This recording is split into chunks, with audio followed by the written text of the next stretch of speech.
Welcome to episode number 62 of the Nintendo Jump Podcast. We are a weekly discussion podcast created for Nintendo gamers by Nintendo gamers. It is the week of August 26th, and we are in the fall of way too many games. My name is Daryl, and this week I'm joined once again by Sergio. Serge, how are you, man? I'm doing well. It's been another one of those weeks where I've done nothing. This is basically a summer thing. Productivity. I hate it. Yeah, right? Where is it? How are you doing, Daryl? It's too hot to do anything, man. I'm doing way too much. I have had a heck of a week that I will not get into at this point. But instead, I will throw it over to Kevin. How are you, man? You know what? I'm doing pretty decent. You know, just having some oat milk about a foot away in a travel mug from PSX or, you know, the PlayStation event or expo that happened, you know, a while back. But, you know, I'm not sure if it's going to happen this year or next year. Ever again. I mean, you know, come on, Sony. You know, I'm calling you out. He needs another travel mug. This one's pretty old at this point. You know what? Yeah, because I really that thing like can this only one. survive that much oat milk. I mean, come on. I mean, after a certain point, it just gives up. Oh no. Oh, Daryl, that it's a foot away. I don't think that thing hurt it. Just kidding. No. Daryl's comments are Daryl's alone and not indicative of any other travel mugs. I'm sorry. No, my travel mug is you know, it's great. I use it every day, but sometimes you need a new one. No. Anyway, I'm doing decent, and I have my oat milk, and yeah, Daryl, start with a question. Start with a question. What question? Hey, there's a question. Oh, I mean, like, I'll start with a question. Okay, Kevin. Oh yeah. What are we talking about this week? That's what I'm looking for. Well, we're gonna talk about the bump on the spot. That's our segment, on the spot. So basically, this marks the first time in like 6 weeks that it has not been preceded by. I can't even do that because I'm not an alien or a demon, as it were. You know, we were talking about this. Yeah, well, on the spot. Oh no. No. So I don't know how I did that, but we are doing a segment today called On the Spot. Yeah. And basically what's going to happen is that each of us have some questions that we want to ask each other, whether it's gaming related or not. And we're just going to go from there. That's pretty much it. We ask questions on the spot. Okay. Now that's enough of that. We're going to start with Sergio. What is your first question? My first question, gaming related. I'm wondering, have you guys had any changes in the taste of what the genres that you like? Is there a genre that you used to like as a kid that maybe you don't like anymore, or vice versa? To give you my answer in as an example, I grew up playing Sonic games, and now I've grown as a person, and luckily you've learned the error of your ways. Well, let's say that in a nice way. Yes, I don't play Sonic games anymore because I like fun games. Oh my god. I need to step away right now. First Kingdom Hearts, now Sonic. God. When will the tirade end? We're not even 10 minutes in, and it's already been shots fired. Freaking fired, man. Oh man, you know. No. I guess they're just not for me. They're too fast for me. That's a nice way, right? They're too fast for me. Maybe you're too slow for them. Yes. Man, shot firing Sergio. I mean, you know, I like it. It is a very direct Man, that I didn't expect that actually. I didn't think you would say Sonic. Wow, that's. Well, I mean, in fairness, I didn't think that you would ever like Sonic. If that, and I'm not trying to fire any more shots. I just like, I wouldn't have pegged you for a Sonic guy. I don't know. Right, right. And this goes back again. So that was a series, but in terms of genres, yes, I did grow up playing Mario 1, 2, 3, Mario World. But nowadays, it takes a lot for me to get into like a traditional platformer. Even the Mario ones, like the new Super Mario Brothers series. I don't know. I guess I discovered other genres that I would rather play. It's not that I don't find them fun anymore, but I guess it depends also on the series. So yeah, like me and platformers, it's tricky. So that's my genre that I feel like I left behind in sort of on purpose. Fair enough. Fair enough. Interesting. Yeah, no, that's yeah. I mean, man, makes sense. I mean, you never really talk about Sonic anyway. Well, for the longest time I've known you, so. I mean, I think for me, so I've always kind of liked similar games. Like, I mean, one of the reasons I wanted to do this podcast is because I kind of consider that I just like video gamey games, and a lot of people out there kind of like specific genres. I kind of don't. I just kind of play everything. But what I've found out recently that's been kind of disturbing, actually, is I'm not sure if I like RPGs. And that is a weird place to be in because don't get me wrong, I love certain RPGs. So from the Final Fantasy IV and the Paper Mario games and Super Mario RPG, the Xenoblade games for more recent, Octopath. There's a few RPGs kind of speckled throughout that I really like. So I used to say, yeah, I love RPGs. They're a great game genres, all that.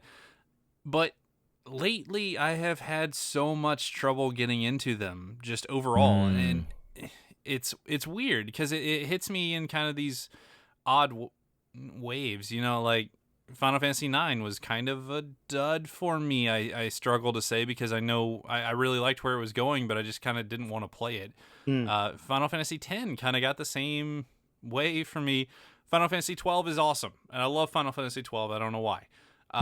Tales of Vesperia, not so great for me. I don't know. I'm struggling to determine what I even like in the series or in the genre.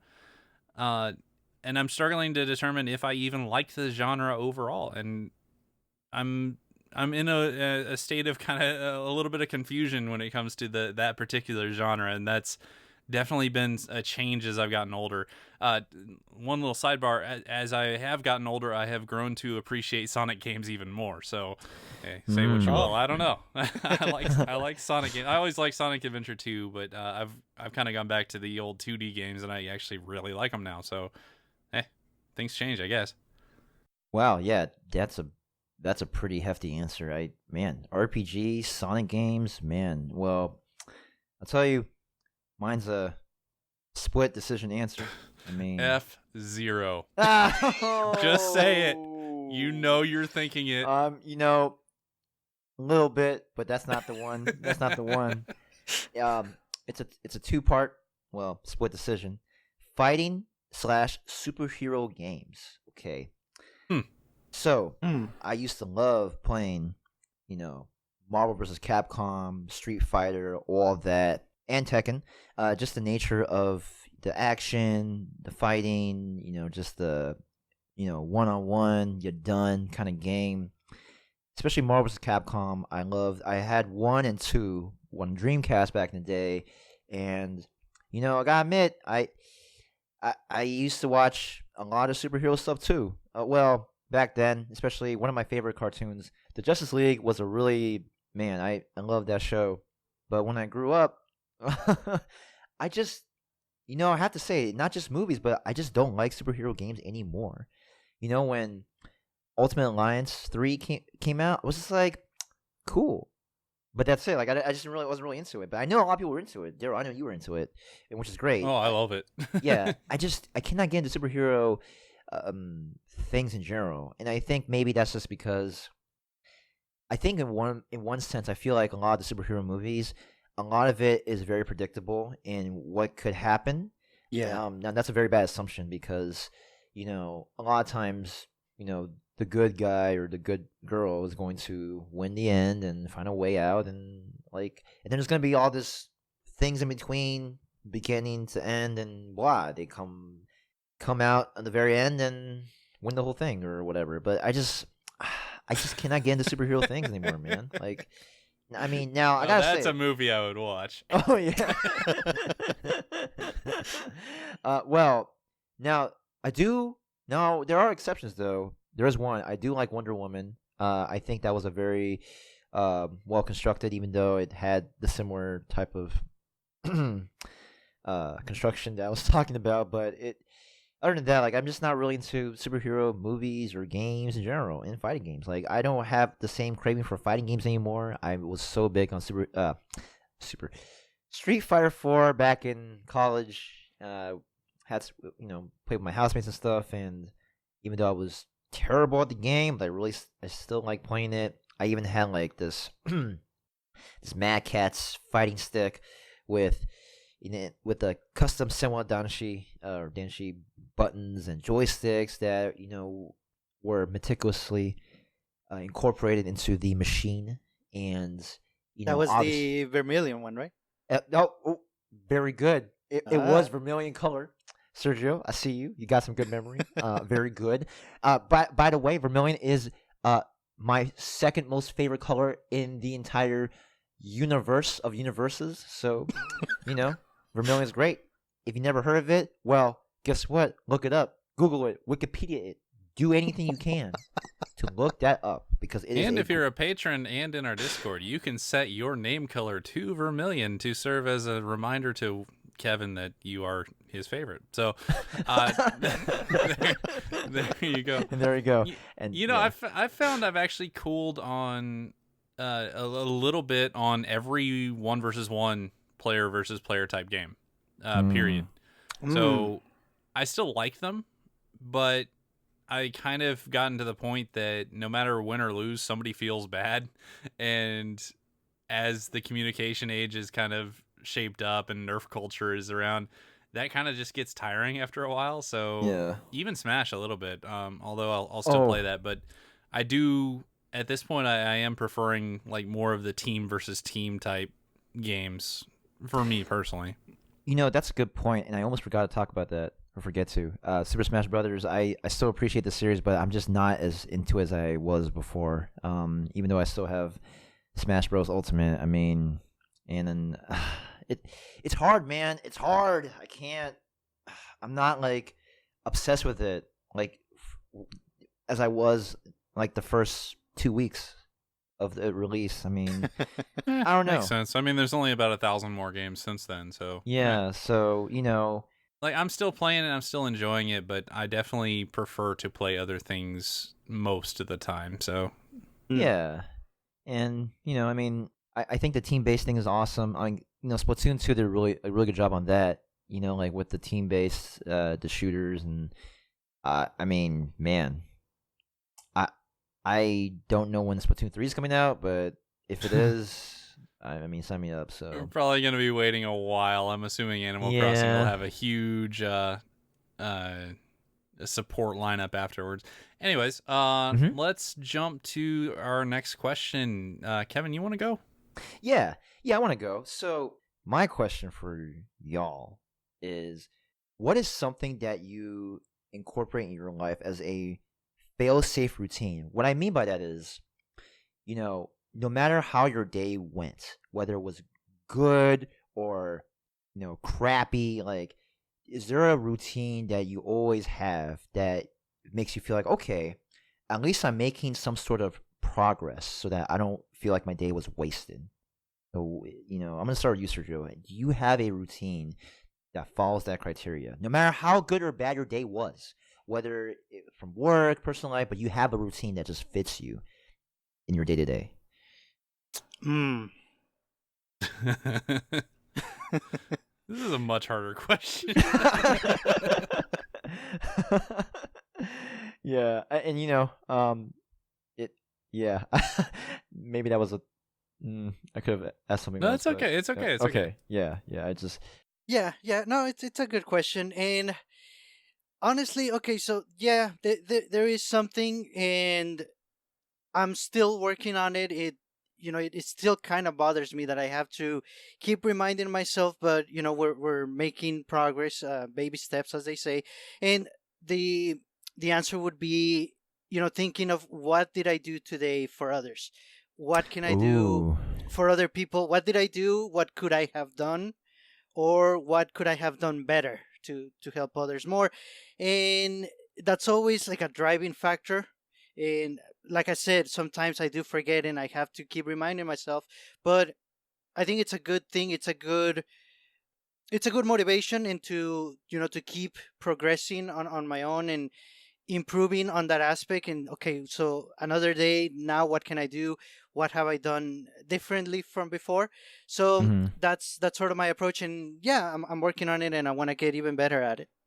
Yeah, that's awesome. I mean, and especially when you say like, "What can I do for others?" I mean that's pretty powerful. I mean, I know that like from time to time, you would post on Twitter, lending a hand, making sure that people around you are good and stuff. And I mean, it's a pretty incredible message, I think, for people who may need to hear more often. And it's one of those things is like you're never alone. And I think a lot of people like myself, we tend to forget that, or we tend to, feel like we're the only ones who can understand like what we're going through. But in Mhm. actuality, I feel like there are more people in common with me than I realize. So that's cool.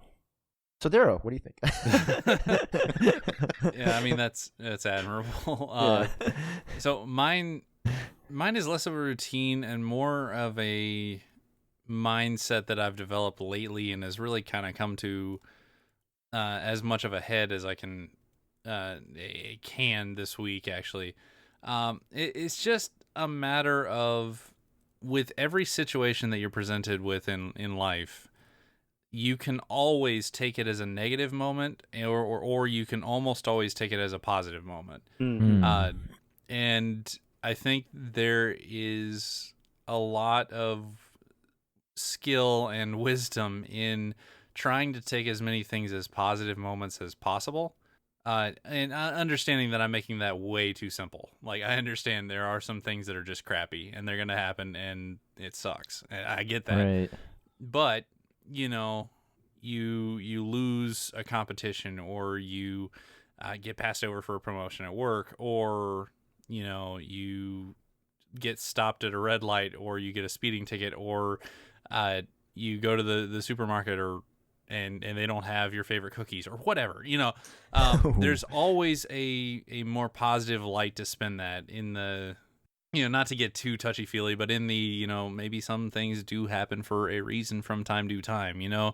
Hmm. um, that actually makes a lot of sense. So I think my quote unquote routine lately has really just been, okay, you know, you take the good, you take the bad, you take them both, and then you have the facts of life, and you just, you try to really focus on.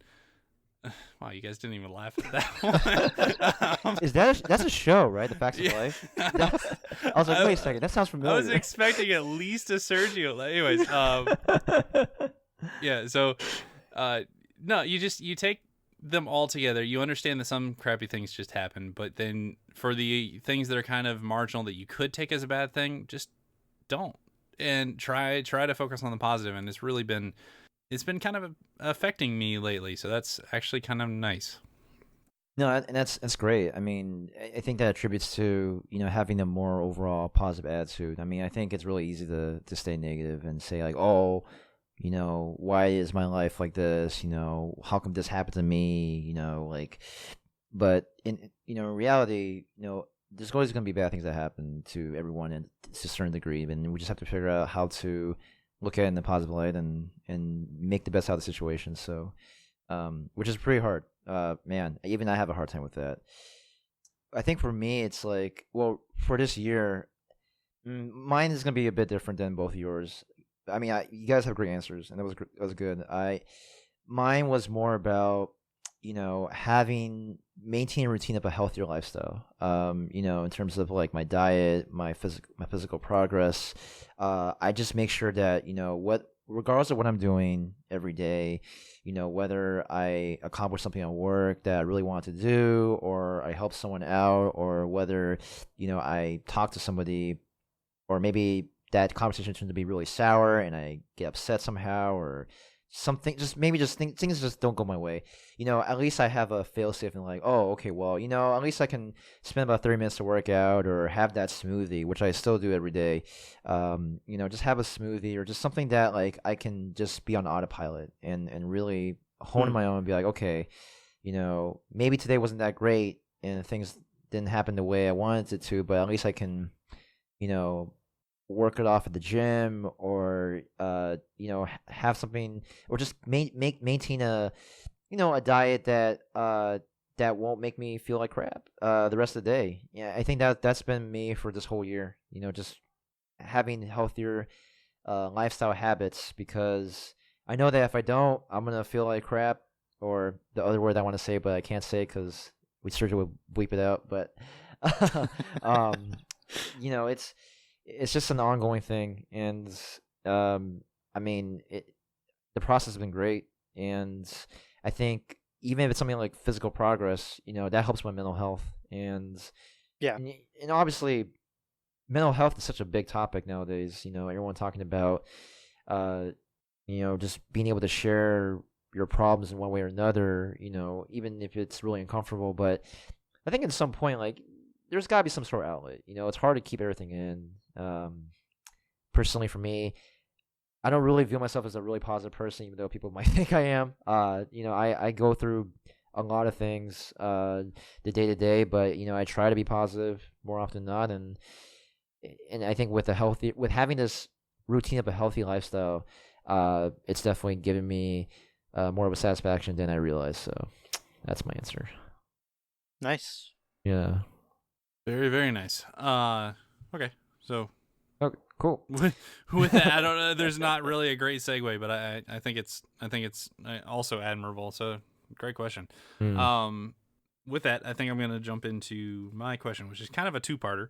I want you guys to give me a game or series that you think is one of the most underrated games or series that you've ever played. And I mean, let's try not to get like too obscure. I understand there's some really good games that nobody's ever heard of, but of like big popular series, what do you think is underrated?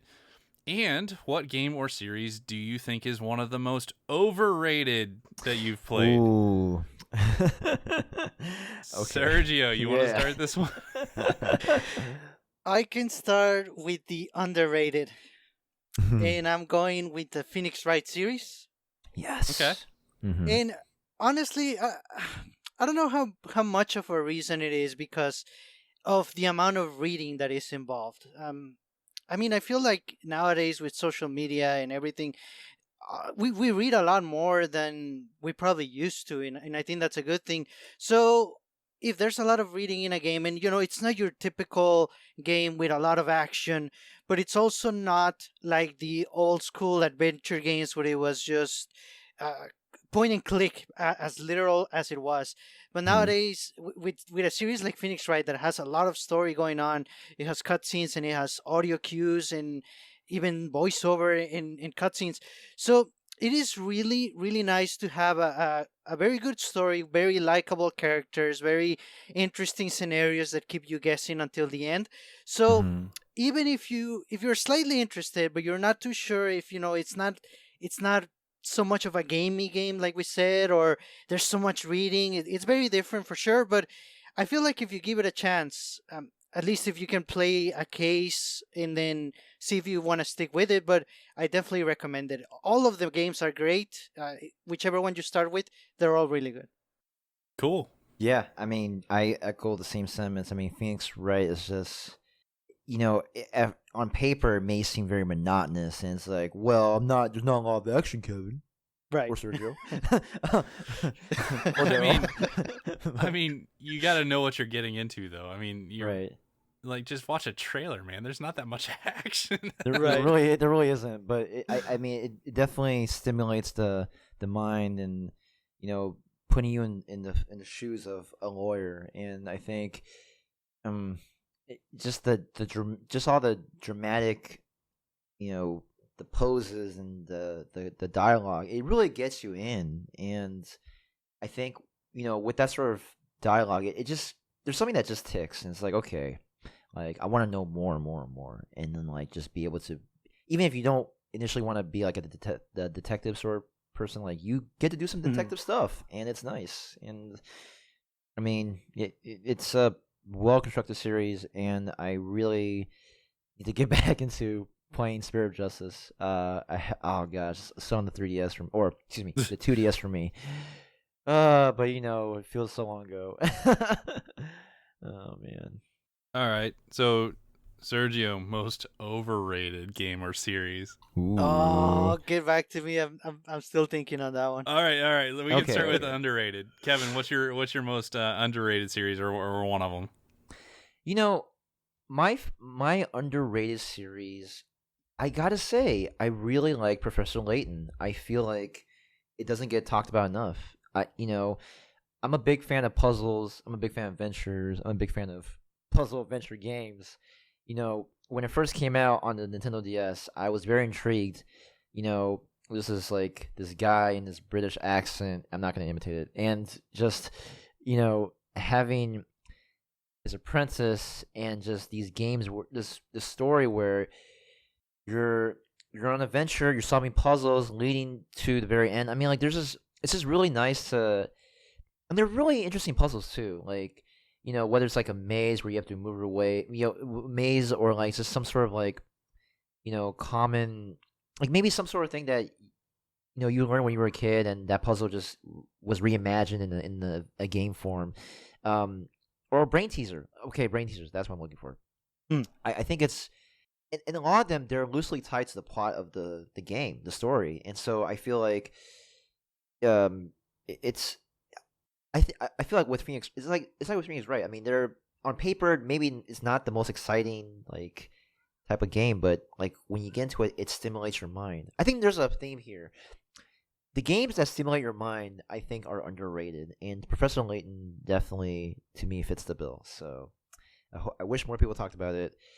I hope they do, because it is a really awesome series. So you guys' most underrated game ever is Layton versus Wright, huh? Ooh. Huh? I haven't played it. I haven't played it yet, though. Dang it! Oh, God. I heard it's okay. Unfortunately, I heard it like neither side seemed all that thrilled about it. Anyways, Yeah. Okay. no, the Layton series is great. I've never unfortunately played any Phoenix Wright games. I am still trying to get on that, but just it's I don't know. It's a high hurdle for me for some reason. I just never seem to do it. But yeah, Layton is a lot of fun, especially the older ones. So their old puzzle master was actually really good at it. The newer ones are kind of suffering a little bit because he is no longer Oh. with us. I think he passed away. Anyways, Hmm. so anyways, a lot of the older Layton games are fantastic, and hopefully they get back to that. For me, the most underrated game series is probably not the most underrated because a lot of people who have played it really like it, but it is a series that kind of gets passed over for a bunch of reasons. And I'm going to go with the Mega Man Battle Network series. So, Yes. Kevin, I know you like this series too. I'm glad you mentioned that. That was gonna be my second answer, but I'm really glad you mentioned Battle Network. Like, it is. Oh gosh. So Battle Network is not like I said, it's not really underrated. It got high reviews. People like it. The problem is when you think of Mega Man, that's probably like Capcom's fourth or fifth version of Mega Man that they think of first. Whereas I think it should actually be more at the forefront. I think that the world that they built, the combat system in that game, it's kind of an RPG, but kind of an action game with card-based element type things. It's really, really cool. It's really well done. And so we just learned that the Mega Man Zero/ZX series is coming in a collection to Switch, which, by the way, yes, I'm very excited for. I will be picking it up like freaking day one. But to me, the even more exciting news is that is like the last big, or one of the last big pillars before. I mean, there's got to be a Battle Network collection at some point, right? There's like between that and the Star Force games that came afterwards, there's like 7 or 8 games in that series that they could put in on a collection or two and really make me happy. So, yeah, I hope to see Battle Network make a triumphant return, because I think it's an awesome old series that kind of got just left on the Game Boy Advance. So, yeah, love it. I have to say, to me, that's Mega Man.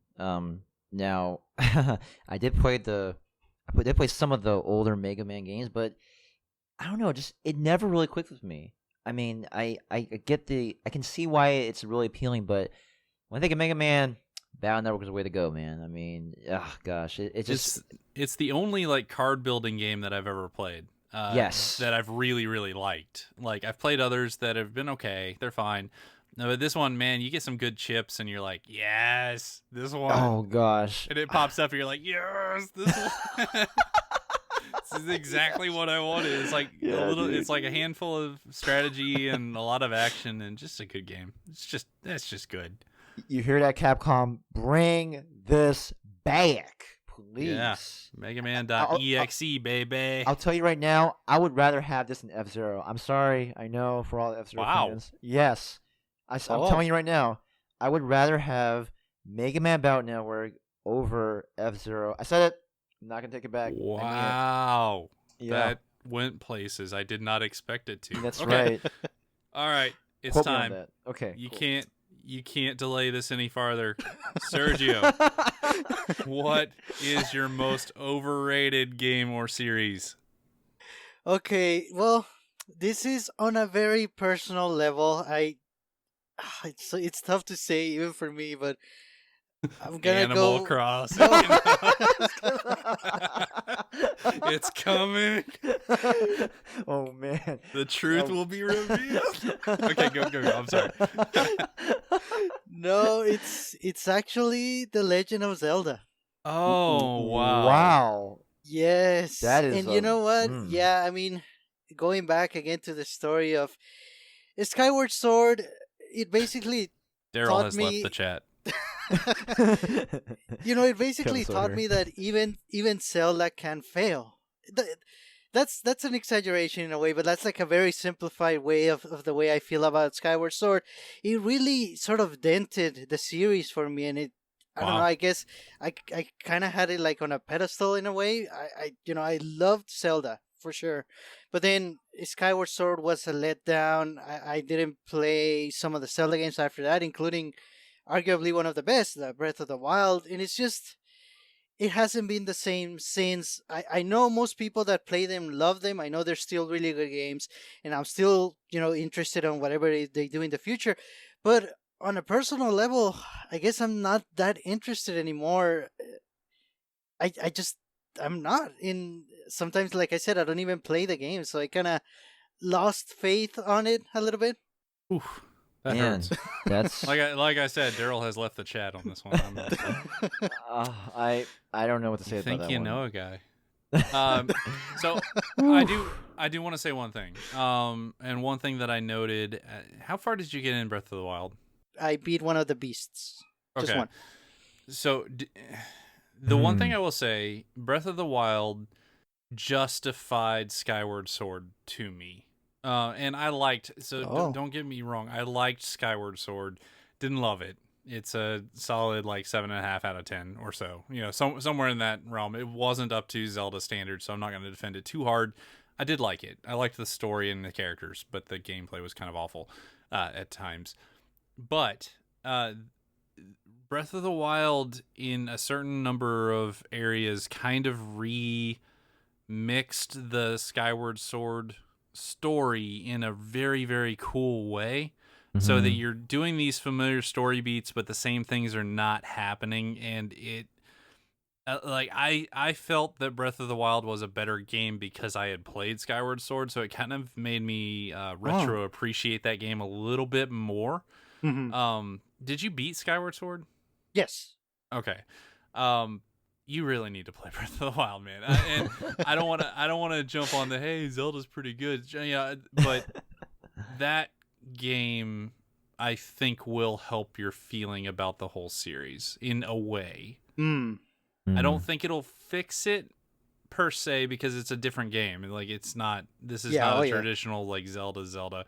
But if you really dig into the story of Breath of the Wild, I think it'll help you appreciate it a little bit better and kind of get past the hurt that you have experienced. And I think that's all I'll say to avoid spoilers. Ouch though. Kevin, let's just move on. What is? I was gonna say get past the pond because I was thinking of Shy Guy. But well, you're past the pond if you're in the desert. There is no. Wait, I know. You weren't in the desert. You just beat one of the beasties.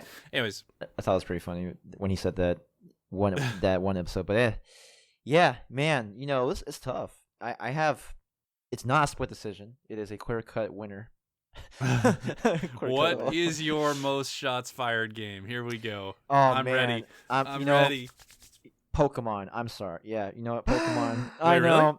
Yeah, I think it's overrated. Oh, yes. Sergio's gonna hate me for this. A lot of people are gonna hate me for this. I've expressed my feelings in that one episode when I went on a rampage. Y'all didn't know where I was going to go, and it happened, and I was on a mission. I was a person on a mission, and I just said a bunch of... It gave me my, it's not for you, Kevin. I can't contain myself, but I just... Now, granted, okay, I am going to get Pokemon Shield, but I think that, the whole formula, even though it's been very well constructed and, you know what you're getting stuff into, but I just feel like when Pokemon Moon and Sun came out, man, I still have a gripe with that whole petting thing, man, and I just hope it doesn't happen in Pokemon Shield and Sword. Now, I know one of our friends in our Discord community, Monty, said, well, you don't have to do that. You don't have to pet the Pokemon and stuff. And I'm like, that's true, but why implement the game anyway? It's just... The developers let me do it, therefore I must do it, therefore this game is trash. And there is some truth. There is some truth into that though, because I have this mentality of I just want to win. Okay, I want to win. I'm gonna take every advantage possible, but I think there's a way to balance it so that I don't have to always think about petting Pokemon all the time, like every 5 seconds, to get that advantage and slow down the game. And I'm just rambling about it. I just don't think it should be an option. It should not be an option to pet your Pokemon every 5 seconds. Okay, there is a more elegant way to go about it. Even if I can just say, well, I don't have to grind in RPG. I can say a lot of things like, oh, I don't have to grind this. I don't have to do that. I don't have to do something in the game that will make it more, that will make it much better. But that's not how you should enjoy a game. It's like, yeah, tell people how to play Pokemon. Yeah, I'm gonna tell people right now, unapologetically, that you shouldn't have to pet Pokemon every 5 seconds. Okay, you just don't.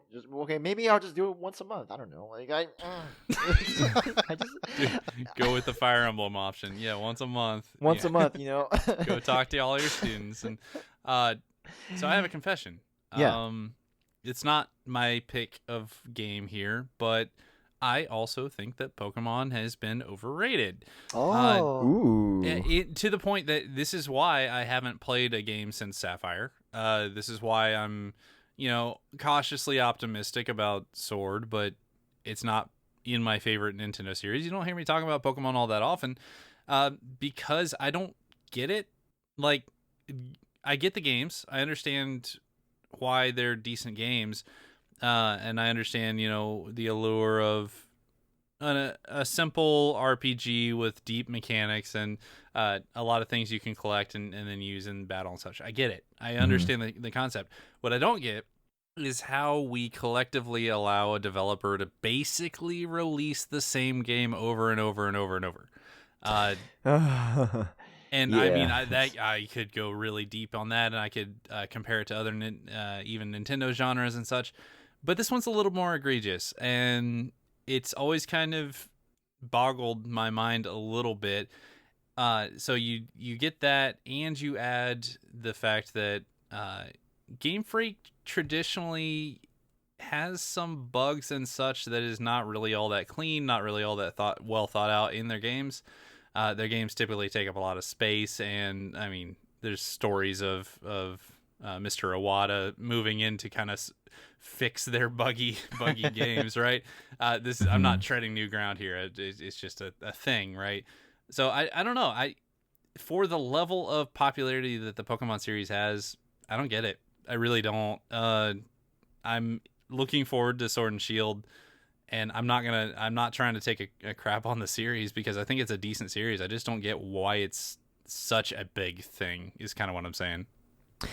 Yeah, I think another thing too is just that, you want to play competitive. Like, I remember one time, I did all the IVs, I did all the, make sure I get all the best stats in Pokemon and all that. But then it turns out there's a program you can use to just like hack away. Oh yeah. And that just kills it for me. Like, this is even worse than penny Pokemon. Like, this is the thing that, like, when you think about Pokemon, you want to be very, like I said, I just want to win. I just want to win. Okay, I think a lot of people would have that mentality of like, you want to be the best trainer ever, you want to be the very best, and you're gonna find every opportunity, but you want to do it the right way. You don't want to just like cheat your way out of it with using a program. I mean, I guess maybe even if you somehow convince me that it's a legal thing, like you can use the program, but it's just not organic, And I can complain and whine and nitpick about it all day long, and I know I'm sounding like a brat at times about this, but I just. It is like a rehash of the same formula over and over again. It's like the Call of Duty of Nintendo games. You know what I mean?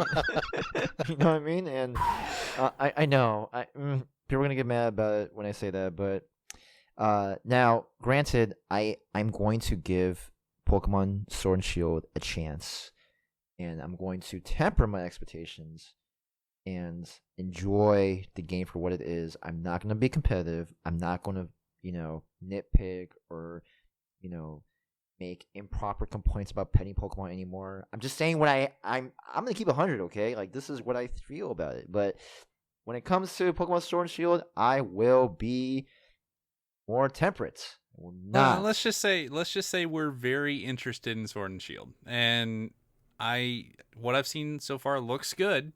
It looks different. It looks like they're trying some new stuff. So, like I said, I kind of surprised myself, and I was surprisingly in on it. So I'm gonna try, and we'll talk. I'm sure we'll have some good discussions on it. So, more to come. Yeah. Yep. Nice. Well, So I agree with everything you guys said, and I still cannot wait for Sword and Shield in any Pokemon game in the future. I love it. Shut up and take my money. I feel the same way. Isn't this so irrational? I talk a bunch of crap about Pokemon, and I'm not sorry. I am not sorry about it. But my money. But just something about it. I just want it. All right, I'm not gonna let myself off the hook. So, okay, most overrated game. Now, when I wrote this question, I was actually thinking I was gonna go with Mario Galaxy, but I've already talked about Mario Galaxy quite a bit. Oh, don't you dare! Oh, well, let me talk about Mario Galaxy a little bit. Mario Galaxy to me is at best the fourth best 3D Mario game. What? I'm not kidding. Wait, so how many 3D Mario games are there? It's like hey, count them out: Mario 64, Mario Odyssey, Mario 3D World, then probably Galaxy. Oh, okay. / Galaxy 2 is they're kind of the same game, but yeah, I don't get it. It's another one I just don't get. I'm not a huge fan of the orchestral soundtrack because it doesn't feel like Mario to me. Lord Jesus. I know. Yeah. It doesn't feel like Mario to me. Give me Bob on Battlefield. Give me the Mario Odyssey tracks, or give me the Mario 3D World. Something fun, something happy. The orchestral soundtrack is not. It's not. It's open and sweeping and epic, but that's not Mario. That has never felt like that to me. I mean, go back to Mario 3. Listen to some of that music. No, this is not. # not my Mario. It's not. So not my Mario. Whatever. And the gameplay is solid. It works through the gravity mechanics and such that are good. But the best parts of the gravity mechanics were already kind of done in Mega Man 6, I think, on the NES. How bad is it, Serge? Oh man. Keep in mind, this was not the game I was gonna pick, but there you go. So that's Damn. to be clear, Mario Galaxy is a good game, but it is not a game that is deserving of higher scores than Ocarina of Time. It's not a game that's up there in the upper echelon of Nintendo games, period. You know, I It's- feel the same way about Okay, to you. Pokemon. It is a good 3D Mario game that is not better than 64 or Odyssey or 3D World in my book. And I have more fun with Sunshine. I'm sorry. Oh So- no! Whoa. There you go. Man, this There is you like go. getting interesting. Sergio, Uh-oh. you and I just killed each other's Oh. games. So. No. Meanwhile, Kevin takes a crap about Pokemon. I'm just kidding. I'm kidding. My real game was going to be the NBA 2K series, but I'll get to that later. You know what? I was gonna I'll say get to that FIFA, later. I'm going to save but- all of that. I'm going to Okay. save all of it. Look forward to that in a future episode. All right. But there's my rant on Mario Galaxy. Good game, but I don't get it. I just don't. I just want to say something real quick before we head on to the next question. I am done ranting about Pokemon, and I. No, you're will- not. Yeah, I For am. today. No, you're not. I am. Cut I to am. December, and you're going to be ranting No, about it no, all over well, again. Well, okay, unless it's like really, unless it's like a 5 out of 10. Okay, like I'm not going to take a dump on Pokemon anymore. I'm tired of it. I'm tired of saying what I have to say. I've said all I have to say. I know like people have strong feelings about Pokemon. You quote me on this. I will be more temperate. Yeah, right. Nice. No, I will. Yeah, right. I'm gonna give a more optimistic outlook on Pokemon Sword and Shield for sure. Being more temperate is not keeping it 100, so nope. Mm-mm. All right. Well, Smart money's I on the no. All right, fine. All right. I tried, Sergio, guys. Sergio, say your piece for Mario Galaxy. You gave me a chance to talk about Skyward Sword. Yeah. No, I'll just say I have to respect your opinion. So No, you Okay. don't. That's part of the privilege of this podcast. We can crap all over each other's opinions. That's okay. Yeah. Just like, well, okay, fine. You guys got me. I'm gonna give an honest opinion about Sword and Shield. I tried. I thought I could get away with it, but I That guess I lasted for 2 minutes. Let the record show. can't. Well, here's the thing though. Like, I'm not gonna be around the bush. I'm not gonna sugarcoat what I have to say. If there's something I don't like, I'll do it with enough tact so that I don't, make people hate and put pitchforks on my soul. But I will say what I have to say, and yeah, Anyway, what's the next question? yeah, let's move on to something nice. Well, you got the next question, Serge. There we go. So, okay, if you could live in any video game universe, which one would you go to? Now, it involves everything. So, whatever food is Mario in that Galaxy. universe, you have to go by that. Basically, everything changes. You're in that game. You're in that universe with those characters. Where do you go? Ooh. Oh God, gotta go with Kirby, right? Oh, That place is No, so. that That place is so. That that's place a is cool so answer. happy, and they have the best looking food. yes. Ooh. Yeah, and I think it's got to be Kirby, man. yeah, I agree. There's everything would feel like pants. What? Everything would feel like pants. What? What is going on? Oh man. Pants. Okay. And I'm just looking at my pants right now. I'm like, wait a second. What do my pants feel like? Wait a second. I don't even know how to. Oh, okay. Huh, okay. All right. Okay. yeah, for sure. And then whatever evil bad guys there would be. I mean, Kirby is on it, so he can take care of everything. And then if anything doesn't go your way, well, just suck it up. Oh God, really? Oh, okay. So we live in a pants world. This is a pants podcast. I just want to say that so far this episode is like #gold, so we're just gonna. Yeah. I'm gonna have a hard time choosing them this week. Man, gosh. So any world, right? Any world that I want to live in and inhabit. Yes. I gotta say, Pokemon. I'm gonna say right. Yeah, I already said that it's overrated series, but I would not mind petting these dang Pokemon in real life. I want to have real life. I want to be my thing is that I want to be a water Pokemon master. You want to be the very best, Kevin?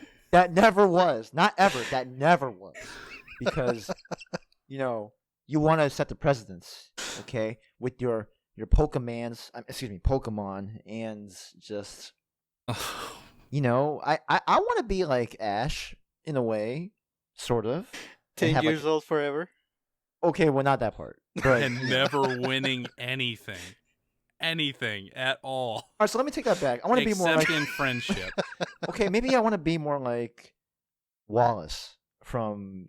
He's a water Pokemon gym leader and then master, I think, later on. He's a cool guy, man. I would like to be Wallace. All right. That's my answer. Now, I say it's overrated, but I want to live in the world. Yep. Oh, wow. All right, Sergio. No, well, you stole my answer. It was Kirby. Oh, it was Kirby? Yeah. Oh, was it? Oh. I would have pegged you for Animal Crossing. Seriously. I mean, for sure, but I wanted to try a little something else. Yeah. Okay. I mean, Kirby just seems kind of like a nice place. I don't know. Yeah. Bring on Popstar. Let's go. Oh. All right, Kevin. One more question. Okay. So this one is going to be game related. 'Cause I know my last question was non-game related, but I want to ask that. So this one is going to be: is there a particular video game series that you played the original on a platform that was released the first time, but then when it got ported to, say, the Switch, you just don't want to play it? You just don't have the motivation to play it. Is there a video game series or video game that is like that for you? I have an answer for it. I'm going to say right now, Shovel Knight, but I'll get into it later. Sergio, what would be a game that was released on a different platform but got ported to Switch, but you don't want to play the other iterations of it anymore? So something that you don't feel like playing the older versions of. Or like the newer versions. Like, so for Shovel Knight, there's like, Treasure Trove and the King whatever thing. I'm watching it. Like King of Cards, yeah. King of Cards, sorry. Even though it's new and there's a lot more of the adventure and the story, like, you just don't want to play it for some reason. You're not that motivated to play it for whatever reason. Oh, okay. Specifically ported to Switch. Yes. Is there a lot of games like that? Maybe not. I mean, so we live in the port everything to Switch era, so yeah, there's a lot of games like that. Okay, good. Yeah, that's what I make sure. I'm just trying to pick one. Mm-hmm. I guess probably my best answer there is kind of a mixture of Cave Story and Guacamelee. Ah, okay. So Cave Story I bought knowing that I didn't really want to play it at the time. That's okay. I just wanted it. That I wanted the physical version because I love that game. Right. But that also is kind of a once every few years type game for me. I don't need to play it all the time. Guacamelee 2. Bought it because I really liked the first game, heard this is better. And it just kind of came out at kind of a weird time, and I have had no motivation at all to go back into it. I know I will enjoy it when I do, but it's not quite it because it's a sequel, not a port, but same gameplay. So, yeah, just kind of, I don't know. Something about Guacamelee, I just don't really want to jump back in it, despite the first one being like one of my favorite Metroidvania games. So, whatever. I don't know. That's cool. Interesting. Well, I guess my answer would be Final Fantasy. So in the past, I played 4, 7, 8, and 9. And I know the Switch at least has 10, 10-2, it has 12. In a way, you could say it even has 15, the Pocket Edition, I believe it's called. Mm-hmm. But I don't know, I just we were talking about genres that we don't play as much anymore as we've grown older. I think also for me, it's definitely RPGs, and I think most of it's the time allocated to playing games. I just don't have as much time as I used to, and I feel like RPGs, you kind of the more time you give them in consecutive time or play sessions, the more rewarding the games are. So I know I don't have that time anymore, and so I kind of distance myself from RPGs sort of on purpose, knowing that basically I'm not really gonna get into them. So I know those games are great, especially the slightly older ones like 10. I know 12. It's also highly regarded. 15, maybe not so much, but even 10 and 12, I know I would like them, but yeah, I just I'm not motivated. Huh. Yeah, you're not missing out on 15, so you're fine. Glad to hear I'm not alone there. Yeah, no, I have to say I'm not as surprised about the RPG answers just because there's just so many games out there and RPGs are very time consuming and it is very hard to just be consistent about finishing an RPG. Meanwhile, I'm dumping like 80 hours into Fire Emblem. Okay. It's random, man. I don't get it. Yeah. I really don't. It's oh my goodness. I still have to finish that game, man. I put 100 hours in Xenoblade X. Xenoblade X is not even considered all that good, but I loved it for some reason. Like, I don't know. I'm in this really weird RPG hole for some reason. It's odd. I can't figure out what I like in an RPG even, and so I can't even predict what I'm going to like or not. I pre-ordered Dragon Quest just to see if that's good. I don't know. We'll find out.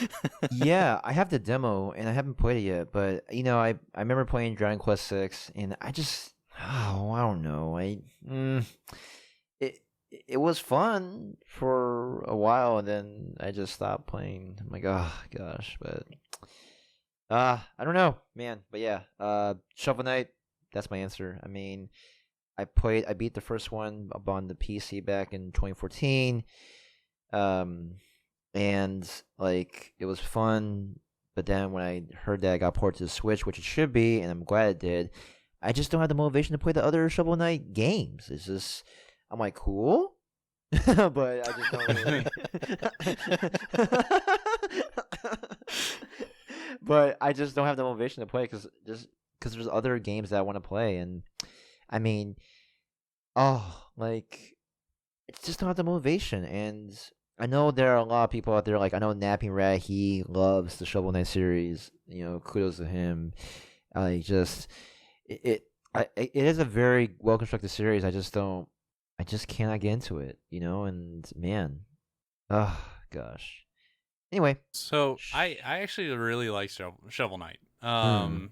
It's another one that got a little too hyped for me, like just a little bit. But I did really like it, and I've liked all the DLC packs. I call them DLC packs, but they've been free, so they're included. The King of Cards, no exception. I will play it. So yeah, Shovel Knight had a info breakdown, showed some new stuff of varying hype levels. Don't really need to get into it, but I am looking forward to King of Cards. So I don't know. I still like the game, but it's been a while since I played it, so we'll see. Also, I do want to correct one thing I said earlier. Gravity Man, which is the best part of Mario Galaxy, in my opinion, or better than the best parts of Mario Galaxy, was in Mega Man 5. So, whoops, said Mega Man 6, but it was a guess anyway. So, just continuing shots fired. There we go. All right. Man, yeah. I'm going to get into so I think we got time for like one more question. Yes. So I'm gonna wrap up with a thoughtful one and kind of a sad one, and I'm sorry, I didn't mean for this to happen, guys. So let's say athletes are forced to retire all the time. Let's say video gaming was kind of like this, and you were forced to quote unquote retire from video games, and what you've done up until now is your video gaming life. What memory or memories would you tell your kids or grandkids about? Oh, wow, that is a really hard question. I know. This is like the hardest one today. Yeah. And I can't say Pokemon because I'm not gonna say it. You know what I mean? Like, no, This is a weird way to say if your gaming life were to kind of just end for whatever reason, at this point you could no longer game. What are your favorite memories? What have you enjoyed the most or look back on the most fondly from gaming? Can I start first? Yeah, please. So, so I have two, and I think the first one would be, playing games with you guys as part of a community, and being able and just having people that I've learned to play well with, especially in Splatoon 2, which I mean that's one of my favorite team-based games ever, and playing with you two, especially Dragon, Napping Rat, Monty, and the other folks. I mean, it's that's irreplaceable. I mean, having a gaming community like that, being able to play games like Splatoon 2 and even Mario Tennis Aces, that is something that I would tell the future generation. I don't know if I'm gonna have kids. I don't know. I mean, it'll be great, but maybe adopted. But that would be great. And the second one would be, I have to say it, my summer playing Call of Duty with my college housemates. It is a very fond memory. Yeah. We, even though I don't play it anymore, Call of Duty Modern Warfare 2, I mean, we played it all the time when we can, all day. Well, not all. Well, yeah, mostly all day. A lot of it, and it was just fun being in our own clan of 6 people, and taking on the whole world with our energy, our team, just our team. It's just, and even just being in the same room with 5 to 6 PS3s, depending on who's there, during the time of day, and just having a great time, and being a team, win or lose, destroy all the campers, and just winning, like winning and losing. Like we had this thing where we didn't like campers, even though a couple of us like to camp anyway. So it's like, nah, we're just gonna. No one else can do it except us. Or even like, there's this one thing in Call of Duty where you can like, close combat someone or knife somebody. Like it's called I forgot the perk, but this is an awesome perk where you can like knife someone like 20 feet away, and the knife will go whoosh. It was so cool. It was so cool to use, but it would suck when you get hit by one of those. And it's just like Commando Pro. I think it's called Commando Pro. It is an awesome perk from Call of Duty, and my God, like, because I'm a really big fan of close combat. I like to use like pistols and like SMGs and the knife. Like that was like my favorite setup. Run and gun, 1-on-1, you're done, and I love that. And our other teammates or not coworkers, my college friends, like they were into it too, and they had their own play style, and we literally combed through Modern Warfare 2, like just with a lot of hours. I spent a lot of hours on it, and yeah, so there you go. Our Discord gaming community with games such as Splatoon 2 and Call of Duty with my college housemates. Those are the two. Yeah. Nice. Nice. I definitely echo the multiplayer aspect of gaming, especially I guess for me, especially in the last couple of years, man, it's been amazing for sure. Yeah. As for I guess like memories that stuck with me, no matter how long ago they happened, one for sure is gonna be just the entirety of Metroid Prime 1, the first one. Oh, okay. Oh, wow. That game is definitely in my top 5 best games of all time, and just all of it is so good. And the first time I actually beat the game, I guess I clearly I wasn't that good at it, because I mean I managed to beat it, but I had 1 HP left after the final. Whoa, Oh, wow. That's pretty good. Not man. even 1 full tank, no, just 1 HP, like any hit, and I was done for. That one in Metroid Prime 2 are actually some of the very few games that I forced myself to play in hard mode and actually enjoyed it. So those two games are very special for me, but definitely part one more so, just a little bit more than part two. Another really good memory for me, or I guess in a way like an accomplishment, in a way, uh, beating and finishing the first Trauma Center on the DS. Mm-hmm. Okay. The final boss was really difficult. I know a lot of people quit on that one. Danny, are you listening? So Oh. Episode 10. There we go. His favorite episode. very difficult last boss, but I kept going. I saved the little girl, and Good for that's you. what I would Nice. tell people. Hey, I spent a lot of time playing this game, and I was I a surgeon once. I save lives. Exactly. Mm, Beautiful. Love it. nice. Okay, so that brings it to me. So I got a couple. And I boil mine down more to time periods than specific games. If I were to choose a game that had probably the most impact on me, it would probably be Super Metroid. The very end of that game was like a moment for me. I don't know, but I'm gonna skip that. So there was a time period for me that was like just deep into the GameCube time period. I was still in high school, living at home.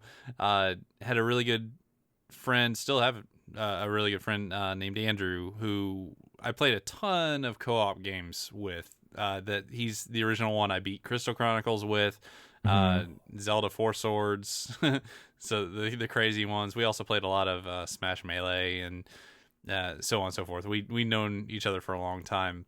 But that was the time that I started going to like these mall tournaments for Smash Melee. Actually, the first Melee tournament I went to, he and I ended up in the finals of the tournament. So that was really cool. Nice. And we used to do these things like I would invite some people over and some guys over, and we would stay up all night. And it was an event. Like we would actually like try to stay up all night, have pizza rolls and all sorts of unhealthy food. My dad would stay up with us and just play Smash like all night. And it was, watch the sunrise. Everybody goes to bed. It was an event. It was an experience. That time where my dad was joining us and playing, and we had all these just kind of the couch co-op and competitive type experiences. Awesome, fantastic. Right. One of the best gaming moments of my entire life for sure. Number 2 time period would actually have to be fairly recent, actually. So I'm kind of like Kevin in this one, that this Discord gaming age has really changed the way that I game now. And doing the podcast too, where there's something to be said about the power and entertainment you can get from a bunch of people just like piecing little story pieces together in Fire Emblem and freaking out about it, and coming up with crazy theories. Shout out to Dragon for that one. Yeah, that was really nice.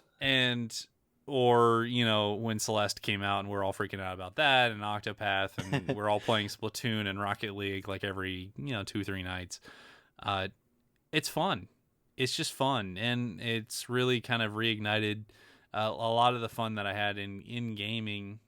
Kind of, it's weird. It's kind of similar experiences, just a lot more adult and a lot more like slightly disconnected, because we're all chatting, kind of. But same feeling, and it's nice to kind of get back to it. So that would probably be, if I were talking about where I'd been as a gamer or something, that's what I would talk about. So yeah, that's what I got. Yeah, and I really appreciate, you guys, and just that I think just with the multiplayer aspect, to be honest, I have not been as active on the multiplayer aspect of, playing Overcooked as much as I wanted with you guys and Rocket League as of late, but just the fact that y'all are still doing it, and I mean, there's something like Daryl said, there's something to be said about this community that we have, and like we do not take it for granted. There's just so much good that comes out of it, and I think the biggest thing, being able to share our opinions without being judged for them, and this, even though we have some strong opinions about certain games, I think that it's imperative that we maintain this consistency of being being active and being there for others who need it. Because you never know what like. You never know. I mean, the things you say, like the little thing, can go a long way. And we strive to create a more positive community each and every day. And yeah, it's amazing, man. I can't believe it. We're on 62 for episodes. Gosh, I don't even know. It's, my goodness, like this year has gone by so fast, and just a lot of things happened. I know I went through quite a bit this year, and I'm sure you guys have as well. And boy, I mean, I don't know what to make of it. hang on, it's getting crazy. So yeah, man. So, all right. Well, I think that should probably do it. But we do have one more question to talk about. Sergio, lead the way. Yes, last week we asked, what is your favorite planet from anything? Video games, science fiction, movies, anime, anything. What is your answer, you guys? So, I mentioned in the Discord community earlier this week that if anyone can guess it, the planet and why, I'll give them $5 eShop card. Which means it's freaking impossible to guess. That's not true. It is true, and you know it. Well, Wacky Racer's planet. Whatever planet Trails in the Sky is from. Yeah, that no, one. it's actually more.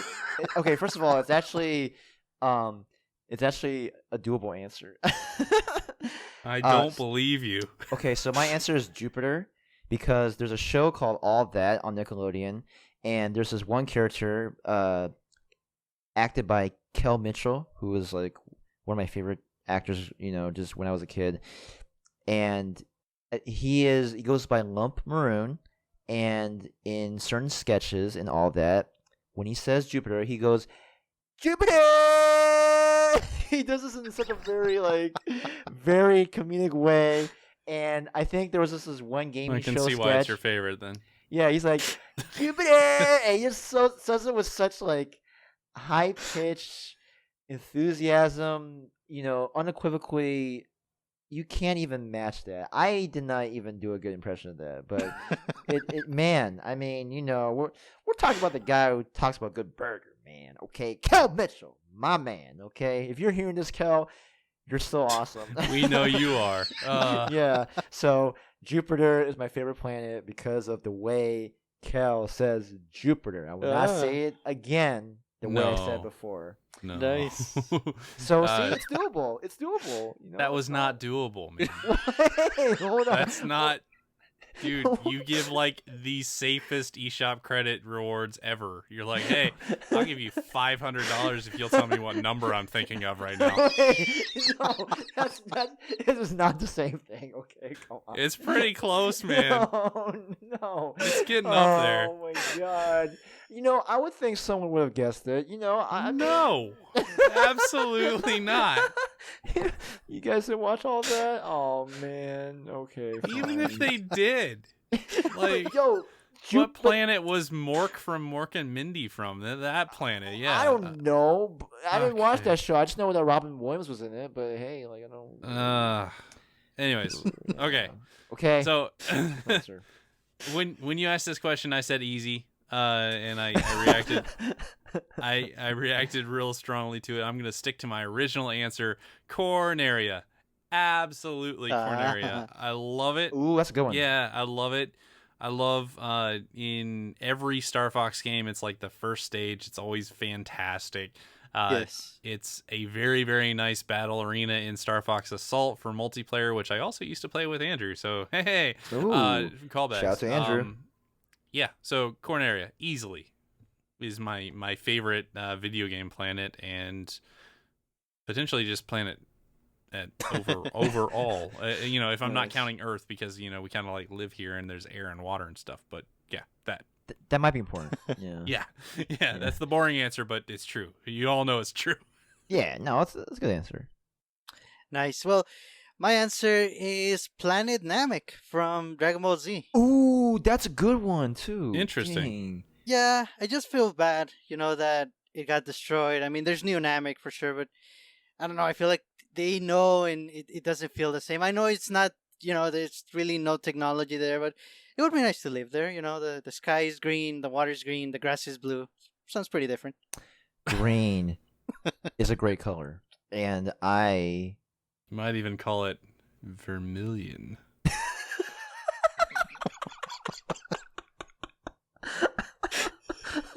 Can we take a break? No, don't edit this out, man. That's. So, what's our question for this week, Sergi? Vermilion. All right, question for this week. Think of your cologne, your perfume, either the one you're using or if you use multiple, basically your favorite. How would you describe it with just one word? Okay, you have one word, make it count. Describe your cologne or perfume. Man, that's gonna be hard for me. I usually like to describe things in like a million words, but yeah, sure. Just one. And if you don't wear cologne, perfume, or deodorant, maybe consider it. Just maybe think about it. That's all. Okay, I got an answer, but I'll wait until next week. Nice. Yeah, it's not a million words. What even is this question, sir? Okay. All right. Yeah, nope. We're going with it. Yeah. We'll tweet that out. Yep. Okay. Man. Just all I ask is that you save us, man. Just save us. Save us. Well, thanks for listening, everyone. We're gonna jump out of here. If you haven't already, feel free to join our Discord group. We have a great community to chat with and to play games, and we would love to have you there as well. If you're interested, the description for this episode has a link to our Discord. Other than that, we have a Facebook group, and we are also on Twitter and on Instagram as Nintendo Jump. You can also listen to all of our episodes on YouTube as well. Please send us any feedback that you have at NintendoJumpPodcast@gmail.com. If you would like to support the show, the best way to do so would be through our Patreon. That's patreon.com/NintendoJump. And another way to support would be by leaving a review for the show in your favorite podcast application. Whichever way you choose to support, we really appreciate it. This is Sergio, and on behalf of Daryl and Kevin, thanks for listening. Have a great week. Bye-bye. Shots fired.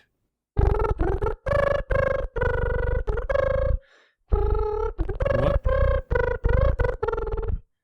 Was that Vermilion City? I forgot. That was Yes. it. Okay, good. All right, I was Nice. sure. That's from The Wizard of Oz, right? Oh yeah, it was. Starring an alien, Kevin said. No, I'm not an alien. And no disclaimer, Daryl. Please don't. No disclaimer. Nervous laughter. Oh man. Bye. Bye, everybody. Bye.